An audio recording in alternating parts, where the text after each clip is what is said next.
పురావస్తు శాస్త్ర చరిత్రలోనే ఒక గొప్ప ఆవిష్కరణ జపాన్లో జరిగింది.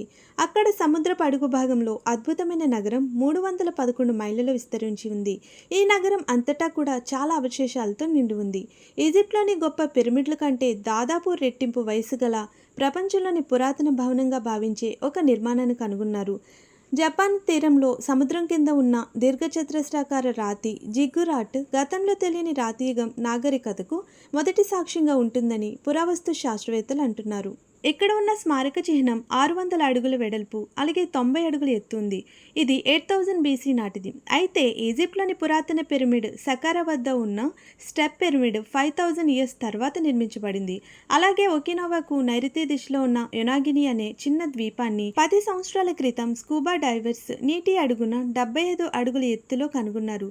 స్థానికులు దీనిని ఒక గొప్ప విషయంగా విశ్వసిస్తారు. యొనాగిని జిమాకు దిగువన ఉన్న నీటిలో మునిగిపోయిన రాతి నిర్మాణాలు దాదాపు 2000 సంవత్సరాల క్రితం భూకంపం వల్ల మునిగిపోయిన పురాతన జాపనీస్ నగరం యొక్క శిథిలాలు.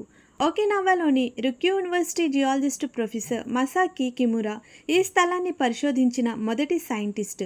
ఈ రహస్యమైన 5 పొరల నిర్మాణం మానవ నిర్మితమని నిర్ధారించాడు.